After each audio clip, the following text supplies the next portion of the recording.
Good afternoon. My name is Ben Segee. Video games are often viewed as meaningless, violent, brain-melting entertainment. But like them or not, video games are an enormous industry and they are here to stay. Believe it or not, this might not actually be a bad thing. Many of the practices that are used to make popular video games can also be used to create powerful educational tools. With the right design, instead of fighting with a student to get them to focus on their work, we can harness the innate motivational design of games to create forms of education that the student actively wants to participate in. In my project, I decided to do just that.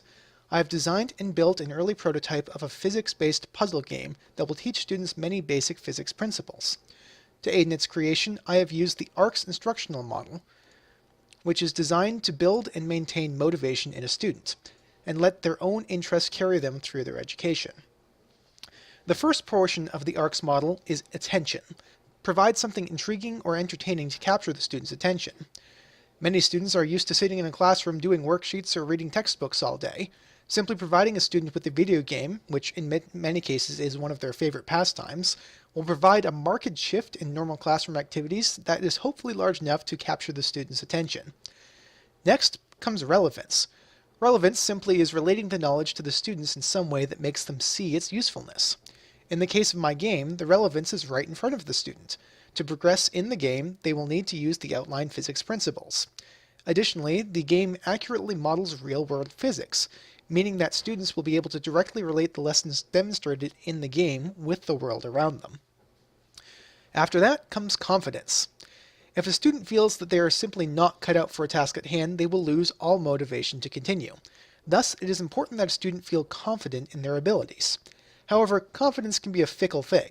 Students will not gain much confidence when success is simply handed to them. Instead, confidence is built by overcoming challenges. Games are built with a very similar mindset. A game that is too easy is no fun, while a game that is excessively difficult is discouraging. As such, games are built to progressively become more difficult. In this way, the players are continuously engaged but are never overwhelmed. I have used this mindset in my level design. My game is built into several different modules, each one covering a different physics topic. As the levels go on, they start simple and become more and more difficult, thus encouraging students to think more critically and building their confidence the whole time. Additionally, as new physics topics are introduced, they will oftentimes be given problems that require their previous knowledge to solve, creating continuously engaging topics, but also encouraging them to think back on their previous lessons. For a full list of all of the levels I have created, you can look in the level design document. You should see that levels where a topic is first introduced begin simple, but become progressively more complex and difficult as the game progresses. Now, despite attempting to progress the game forward in a reasonable manner, it is almost certain that a student will become stuck at one point or another. Being stuck is no fun and certainly does not help confidence building. Simply giving a student an answer, in almost all cases, will simply harm their confidence. Instead of simply being given the answers, students will be provided with an online peer help resource, where students can give each other tips on levels. While students will not be able to give exact answers, the tips provided will usually give the student enough information to complete the level. In this way, the student is always succeeding through their own ability and never actually being given the solutions. And this brings us to the last point of the ARCS model, which is satisfaction. The final game will contain many features to keep students engaged and satisfied with the product. As students progress through the game, they will unlock additional story chapters, thus motivating them to continue out of curiosity of what will happen next, rather than an extrinsic reward of some sort. Students who look for more challenging content can also complete challenge levels and earn achievements. In some cases, these achievements will be rewarded by cosmetic in-game items to represent the student's accomplishment. Lastly, the game also contains a level design editor, peer help center, and competitions to help create a sense of community. Now, without further delay, I'd like to show you the game.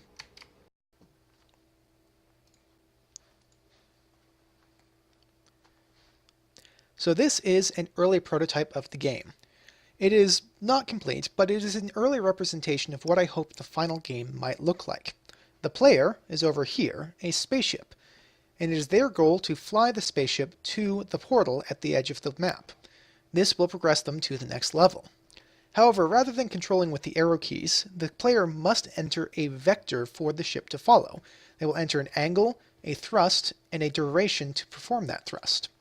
So, for instance, if a player were to fire off their engines at 90 degrees with a thrust of 1,000 for 10 seconds, you can see that the student will fly directly upwards. Now, this is not the right direction, so if the student flies off the map, the level will simply be reset, allowing the student to instantly try again. So let's go ahead and type in a proper answer, 0, 1010, and you will see that the ship will progress forwards towards the portal. Now, while that's going, you'll see a large triangle on screen at the moment. That is a help tool that the students can use. At any point in the game, they can click on any 2 points on the screen, and it will draw a triangle between those 2 points, with the hypotenuse being where the player clicked.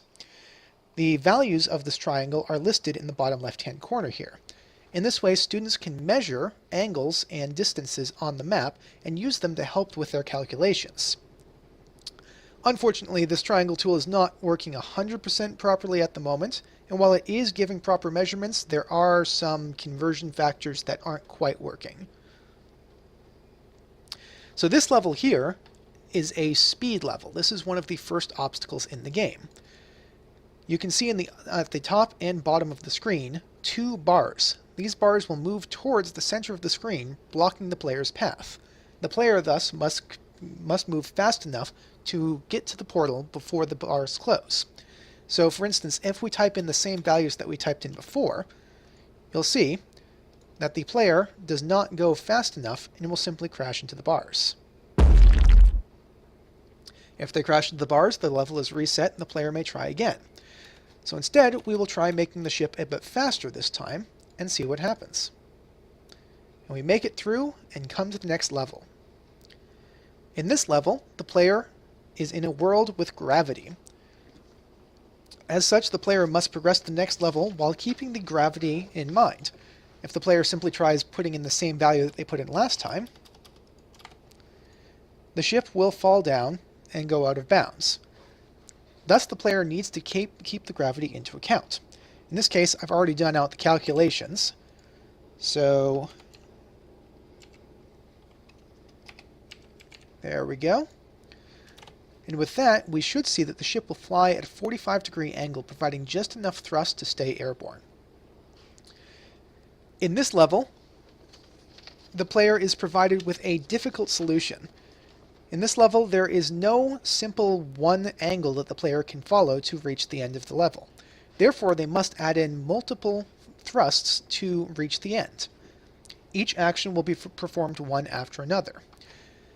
This particular level is demonstrating an earlier prototype of this particular obstacle. It turned out to have been considerably more difficult than originally anticipated, and so it has been updated in the design document. I have unfortunately not had the time to make the changes here. However, we can see that if we type in some angles for the player to follow,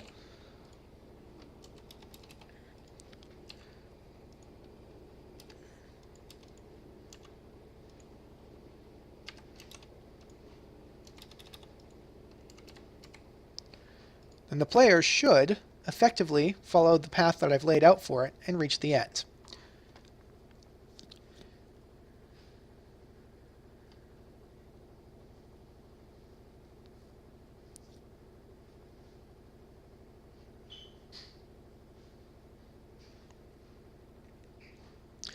And lastly, this level is to help students learn the concepts of weight. Now, unfortunately, this prototype is not completely working at the moment. What its finished product would look like is the player would need to, before going into the portal, fly over to this capsule here. This capsule currently represents an escape pod or a derelict ship of some sort. The player would need to collect this and then fly to the exit. However, in collecting it, the weight of their ship would be drastically increased, forcing them to reconsider their calculations. While it is still very early and unpolished, I am very happy with how this game has actually turned out. Video games oftentimes take a very long time to produce, requiring a large team and sometimes years to develop. As such, I am pretty happy with what I have managed to accomplish even with my limited experience. With continued practice and knowledge, I do think that I will be able to implement all of the design practices learned in this class to create some excellent educational products for students. Thank you.